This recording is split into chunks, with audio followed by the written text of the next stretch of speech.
자, 오늘은 넥센 타이어에 대해 한번 깊게 파고들어 보겠습니다.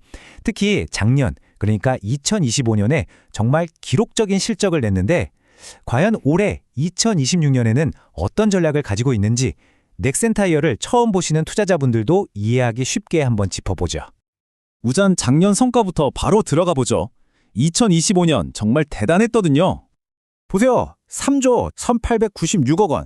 이게 창사 이래 처음으로 연매출 3조 원을 넘긴 겁니다. 정말 기념비적인 숫자죠. 근데 이게 그냥 와, 매출 많이 나왔네 하고 끝날 게 아니에요. 더 중요한 건 바로 성장률입니다. 무려 10%가 넘게 성장했는데 이게 어느 정도냐면요. 당시 글로벌 타이어 시장 전체 성장률이 고작 1, 2%에 불과했거든요. 시장 전체가 거의 멈춰 있을 때 혼자서 10% 넘게 달렸다는 얘기죠. 이런 성과가 그냥 좋은 환경에서 나온 게 아니라는 게 또 포인트입니다. 아시다시피 미국 관세 문제도 있었고 전반적으로 소비 심리도 위축되면서 수요가 둔화됐잖아요. 이런 악조건 속에서도 이걸 해냈다는 건 이 회사의 운영 능력이 보통이 아니라는 걸 보여주는 거죠. 자, 그럼 올해 2026년 전략을 제대로 이해하려면 지금 넥센 타이어가 싸우고 있는 이 글로벌 시장이 어떤 상황인지부터 알아봐야겠죠. 이걸 보시면 시장마다 상황이 정말 다릅니다. 유럽은 지금 중국산 타이어가 반덤핑 규제 전에 막 쏟아져 들어오면서 경쟁이 엄청 치열하고요. 북미는 여전히 15%나 되는 관세가 발목을 잡고 있고 신차 구매 심리도 별로 좋지 않아요. 한국 시장도 수입차가 늘면서 만만치 않죠. 그러니까 넥센은 각 시장에 맞춰서 정말 다른 카드를 꺼내 들고 있는 겁니다. 유럽에선 현지 공장을 돌리고 북미에선 비싸더라도 잘 팔리는 고인치 타이어에 집중하는 식으로요. 자, 이런 복잡한 시장 상황 속에서 넥센 타이어가 꺼내든 2026 성장 전략은 과연 뭘까요? 전략을 보려면 먼저 타이어 시장의 구조를 알아야 합니다. 크게 두 가지가 있어요. OE와 알리. OE는 뭐냐면 완성차 업체에 바로 납품하는, 그러니까 새 차에 달려 나오는 타이어고요. 알리는 우리가 타이어 교체할 때 사는 교체용 타이어입니다. 보통은 알리 시장이 훨씬 크고 수익성도 좋습니다. 그런데 이 둘이 전혀 다른 시장 같지만 사실은 아주 교묘하게 연결돼 있습니다. 바로 이 지점에서 넥센 타이어의 아주 영리한 전략이 나옵니다. 이른바 선순환 구조라는 건데요. 한번 보세요. 먼저 좋은 차에 OE 타이어로 공급을 해요. 그럼 사람들은 이 차에 이 타이어가 순정으로 들어가는구나 하면서 자연스럽게 그 타이어의 기술력과 품질을 인정하게 되죠. 그럼 나중에 타이어를 바꿀 때가 되면 어떨까요? 그때 써보니까 좋던데? 하면서 같은 타이어를 다시 찾게 되는 겁니다.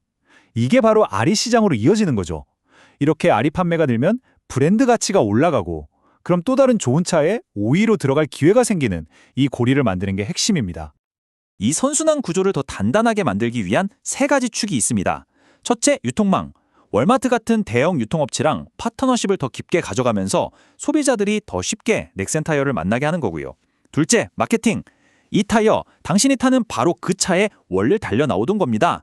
이런 식으로 OE 시장에서 검증된 성능을 RE 시장에서 확실하게 어필하는 거죠. 마지막으로 프리미엄 라인업.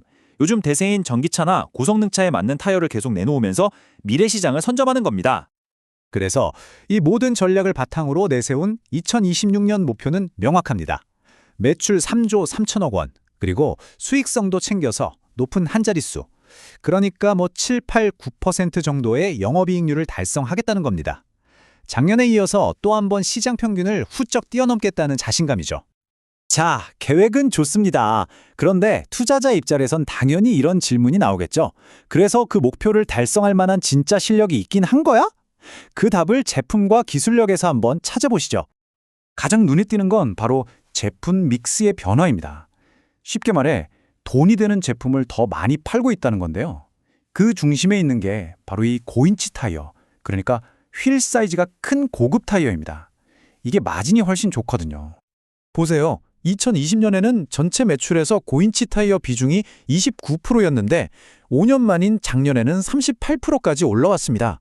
전체 파이에서 수익성 좋은 제품 비중이 계속 늘어나고 있다는 아주 긍정적인 신호죠. 그리고 회사는 이 흐름을 더 빠르게 가져가려고 하고 있고요. 이런 프리미엄화가 가능한 건 당연히 기술력이 되기 때문입니다. 작년에만 해도 24개나 되는 신차에 OE 타이어를 공급하기 시작했고요. 포트폴리오를 보면 내연기관차는 기본이고 전기차, 하이브리드, 심지어 수소차까지 다 커버합니다. 얼마 전에는 자율주행 로보택시에도 타이어를 공급하기 시작했고 미국에서 열리는 큰 자동차 부품쇼에서 상까지 받았어요. 기술력은 이미 시장에서 충분히 인정받고 있다고 봐야겠죠.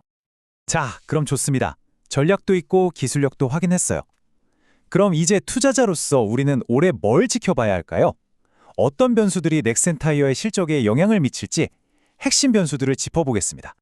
올해 스케줄을 쭉 보면 몇 가지 중요한 포인트들이 있습니다.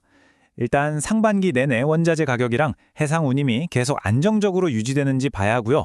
이게 비용이랑 직결되니까요. 그리고 하반기에는 미국 선거라는 변수가 있어서 원자재 가격이 또 흔들릴 수 있습니다. 하지만 이 모든 걸 제치고 가장 중요한 이벤트는 바로 7월입니다. 유럽연합이 중국산 타이어에 대한 반덤핑 최종 판정을 내리는데 이 결과에 따라서 유럽 시장의 경쟁 구도가 완전히 뒤바뀔 수 있습니다. 넥센 타이어한테는 정말 중요한 변곡점이 될 겁니다. 다행히 회사 측에서는 비용 환경을 꽤 긍정적으로 보고 있습니다. 원자재나 해상운임 같은 핵심 비용들이 작년 수준에서 안정되거나 오히려 좀 떨어질 걸로 예상하고 있거든요. 만약 예상대로만 흘러가 준다면 이건 수익성에 상당한 플러스 요인이 되겠죠. 정리해보면 넥센 타이어는 기록적인 2025년을 보냈고 그걸 말판으로 2026년을 위한 명확한 성장 전략까지 세워뒀습니다. 결국 투자자들에게 남은 질문은 단 하나겠죠. 과연 넥센 타이어는 이 모든 전략을 성공적으로 실행해서 2026년에도 다시 한번 시장을 압도하는 성과를 보여줄 수 있을까요? 마지막으로 말씀드립니다. 오늘 내용은 특정 종목을 추천하기 위한 것이 아닙니다. 또 투자 판단의 근거 자료로 적합하지 않을 수 있다는 점 알아주시고요. 모든 투자에 대한 최종적인 판단과 책임은 투자자 본인에게 있다는 점 꼭 기억해 주시기 바랍니다.